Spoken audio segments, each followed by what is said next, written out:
If you have watched any of my other videos, you will know that I'm on a journey trying to work out what's the best equipment to use to do some fine art printing. At the beginning of my journey, I naively thought that all I needed was a printer.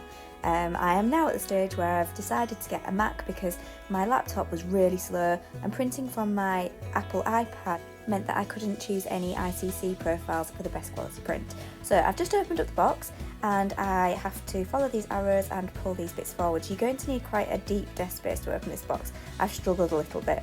As I'm opening it, it's clear that it's a really clever box and it'll open fine if you've got a big desk space, but my wall's getting in the way. Take the screen out of the box and just pop it to one side like that. I haven't filmed all of it because I needed two hands and I needed someone to hold the box open too. Underneath are all of the accessories. So we have got a keyboard, we've got a mouse, we've got lots of cables, very cleverly packed. And you'll also notice that everything is colour matched. So I've chosen the green iMac and it's got a green cable, green keyboard. I did find this a bit of an issue because all of the colours of the iMac don't really suit my house.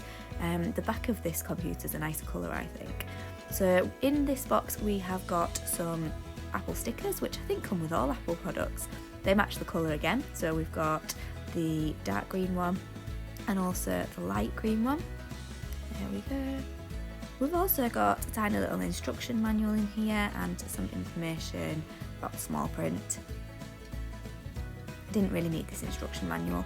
So we've also got the power cable, which is in this box here. There's two sections to the power cable, so this is a 3-pin plug because I'm in the UK, and this end attaches.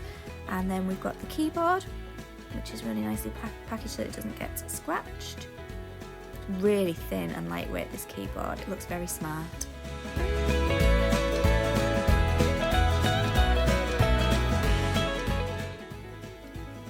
We've also got the mouse, which is in this soft wrap, so if I just take this mouse out, again very smooth and lightweight and matches all of the colours of the computer. I have not got a mouse mat, so I'm hoping that it'll work without one. If not, I'll have to get one.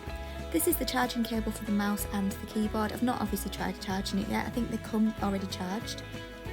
And then we've got, this is the second half of the power cable. So it's the bit that goes into your computer and the white box connects to the power cable. So here's a little look at all of the accessories now that they are unopened. I've heard that the keyboard and the mouse don't take long at all to charge, so minutes to charge, which is good if it's true. And the screen has this protective cover on it, which is very nice. It says hello. I'm assuming depending on what country you're in, it'll say it in a different language. And this has got little arrows all around to show which way to pull back the seal so that you can take off the protective wrap. So I'm just pulling this bit away and it goes all around the outside, and then you've got the front bit to peel back. There we go. So you'll notice the front of the iMac is a pastel colour, whereas the back of it is a darker colour. I'll turn it around so that you can see. So I just need to take this back seal off. So you can see that this is a dark green on the back, which is the colour that I'd prefer it to be on the front, but never mind. Let's take this bit off underneath the stand first, and then just gently peel this bit away. So the hole in the centre is where you attach the power cable, and then you'll notice that there's two sockets there on the left. So let's plug in the power supply. So there's no instructions for this bit, but it's quite obvious where it's meant to go. So push that in. There might be some instructions hiding in the box somewhere. There seem to be a lot of compartments, but I think I've taken everything out. So this is a really nice bit of detail. So a lovely colour and a cable that is fabric. So I'm going to put that through the hole and put it into the back. I don't know if it's got a bit of a magnetic connection to it to help it stay in place. It seemed to click in really easily there. This is an issue because this little white box, I can't get through the gap at the back of my desk. So I'm going to have to take this back out. It's harder to get out than it was to get in. So I've got to give it a bit of a tug there, but I'm being careful not to break it. And I've got to lead this cable up through my desk this way, so the little white box has to be underneath my desk. So I've plugged it into the wall. It is now all ready to go, so put it into position and I'll show you what it looks like. So we're a bit out of focus here. I've just pressed the button that's on the back of the computer on the left hand side at the corner at the bottom, and straight away it tells me on the screen that I need to flick this switch on the mouse and also flick the switch on the keyboard as well. That turns them both on.